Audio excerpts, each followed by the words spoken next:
tuna regulations nchi hii, orodha ya regulations mpaka kichwa kitauma. Juzi nimeletewa kesi moja ya watu wa mnahitaji hao wa viwango TBS. Wameenda duka la mtu fulani wakakuta anauza mikate. Level ya TBS ipo. Wanataka alipe TBS. Akasema mimi nimenunua hii mikate kutoka kwenye kiwanda ambacho TBS tayari. Sasa mimi nitalipiaje tena TBS wakati nauza mkate? Akasema funga duka. Mgambo hapo tayari wapo tayari. Sasa ukiwa na nchi yenye attitude ya workforce ambayo haielewi maana ya trade liberalization, yani uhuru wa biashara, kuregulate haya mambo, kuyapunguza ili watu wawe free kujiongeza. Hizo amali mnazotaka kufundisha zinafundisha watu kujiongeza, kujiajiri, lakini wakikutana na vikwazo vya overregulations hawatatoboa. Hawezi kutoboa. Tuna vikwazo vingi sana. Tunajenga kiwanda hapa chini. Dayosisi imetafuta fedha 7 bilioni kujenga kiwanda cha kuchakata matunda ili wakulima waweze kunufaika. Ukiacha tu waziri mmoja ambaye kila wakati ananipigia simu kuangalia tumefika wapi. Lakini unaona kwamba hii ni yeye mwenyewe ndivyo ameumbwa, kwamba ni mtu anayejali. Sio waziri unaomfanya hivyo. Uwaziri unamfanya aje hapa kunioji, nani amekuruhusu kujenga hapa, leta kibali hiki, leta kibali hiki. Hatuna mawaziri wanaokuja sasa, askofu unajenga kiwanda, tukusaidieje? Tunaomba utuambie tukusaidieje. Wao wanakuja kama polisi. Tuna workforce ambayo imekaa polisi kila wakati. Kwa nini hiki? Funga mara moja. Wao wanajua kufunga, wajua kufanya nini? Kufungua. Kwa hiyo tatizo la ajira nchini litaendelea kama mindset ya workforce ya nchi na serikali yetu haitabadilika. Mwekezaji kutoka nje akija hapa na shilingi zake hata hazifiki nusu ya mtaji wangu ambao nimeuleta mimi, anapewa ardhi hiyo hapo, jenga, tunakupa na likizo ya kulipa kodi mpaka urejeshe hela zako ulizo. Lakini wewe Mera bila kashekwa, nenda katake kujenga kiwanda cha maziwa pale Kararo. Ujajenga, afisa mtendaji wakati ameshafika, nani amekupa kibali cha kujenga? Kesho anakuja katibu tarafa, kesho kutwa anakuja DC. Ujakaa kidogo mpaka na OCD anakuja. Yani wote wanatafuta kumshughulikia huyo anayetaka kujenga. Sasa hiyo attitude ni mbaya sana. Tuliweka haya one stop centers, but they are doing nothing. They are doing nothing. Kwa sababu ya mindset. Ukipewa mamlaka sasa hivi ushughulike na tatizo hili, utaanza na nini?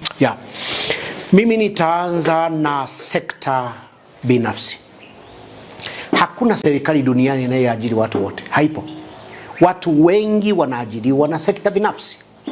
Sekta binafsi katika taifa letu imegeuzwa ni mshindani wa serikali badala ya kuwa mshauri na mdau wa serikali. Tuko pale ofisini.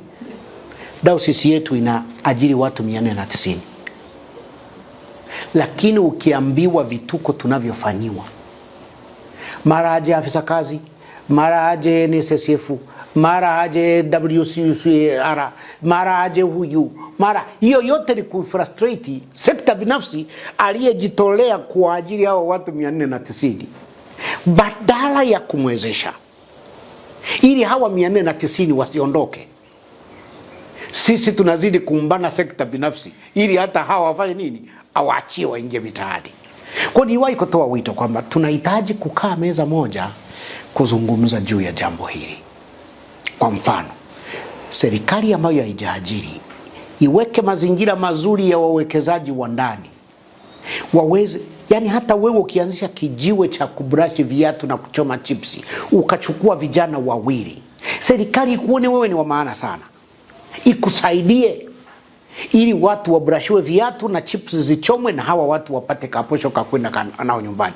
Lakini nenda ukafungue kesho, atafika mtu atakukamata, atakusomba na masufuria yako eti kwa sababu hujalipa NSSF wakati. Unaona bana? Kwa hiyo sekta binafsi ikiwezeshwa, ikawekeza, ikapewa mazingira mazuri ya kuajiri.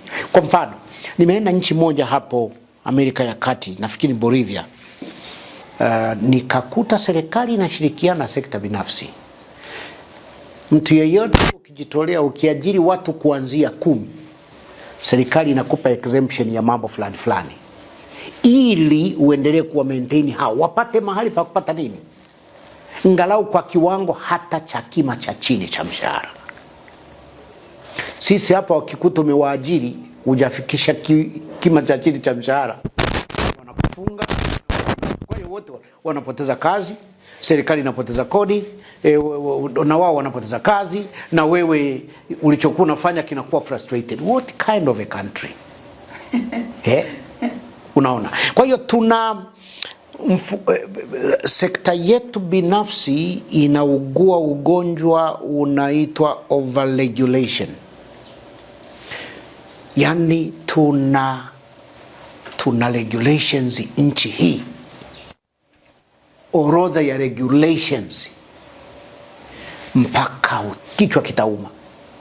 Juzi nimeletewa kesi moja ya watu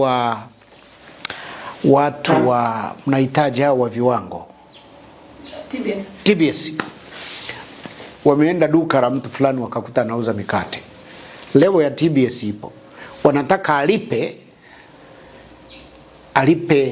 TBS. Akasema mimi nimenunua hii mikate kutoka kwenye kiwanda ambacho TBS tayari. Sasa mimi nitalipiaje tena TBS wakati nauza mkate? Akasema funga duka. Mgambo hapo tayari wapo tayari. Sasa ukiwa na nchi yenye attitude ya workforce ambayo haielewi maana ya trade liberalization, yani uhuru wa biashara, kuregulate haya mambo, kuyapunguza ili watu wawe free kujiongeza. Hizo amali mnazotaka kufundisha zinafundisha watu kujiongeza, kujiajiri, lakini wakikutana na vikwazo vya overregulations hawatatoboa. Hawezi kutoboa. Tuna vikwazo vingi sana. Tunajenga kiwanda hapa chini. Diocese imetafuta fedha 7 bilioni kujenga kiwanda cha kuchakata matunda ili wakulima waweze kunufaika. Ukiacha tu waziri mmoja ambaye kila wakati ananipigia simu kuangalia tumefika wapi, lakini unaona kwamba hii ni yeye mwenyewe ndivyo ameumbwa, kwamba ni mtu anayejali. Sio waziri unaomfanya hivyo. Waziri unamfanya aje hapa kunihoji, nani amekuruhusu kujenga hapa, leta kibali hiki, leta kibali hiki. Hatuna mawaziri wanaokuja sasa, askofu unajenga kiwanda, tukusaidieje? Tunaomba utuambie tukusaidieje. Wao wanakuja kama polisi. Tuna workforce ambayo imekaa polisi kila wakati. Kwa nini hiki? Funga mara moja. Wao wanajua kufunga, wajui kufanya nini? Kufungua. Kwa hiyo tatizo la ajira nchini litaendelea kama mindset ya workforce ya nchi na serikali yetu haitabadilika. Mwekezaji kutoka nje akija hapa na shilingi zake hata hazifiki nusu ya mtaji wangu ambao nimeuleta mimi, anapewa ardhi hiyo hapo, jenga, tunakupa na likizo ya kulipa kodi mpaka urejeshe hela zako ulizo. Lakini wewe Mera bila kashekwa, nenda katake kujenga kiwanda cha maziwa pale Kararo. Ujajenga, afisa mtendaji wakati ameshafika na amekupa kibali cha kujenga. Kesho anakuja katibu tarafa, kesho kutwa anakuja DC. Ujakaa kidogo mpaka na OCD anakuja. Yani wote wanatafuta kumshughulikia huyo anayetaka kujenga. Sasa hiyo attitude ni mbaya sana. Tuliweka haya one stop centers, but they are doing nothing. They are doing nothing. Kwa sababu ya mindset.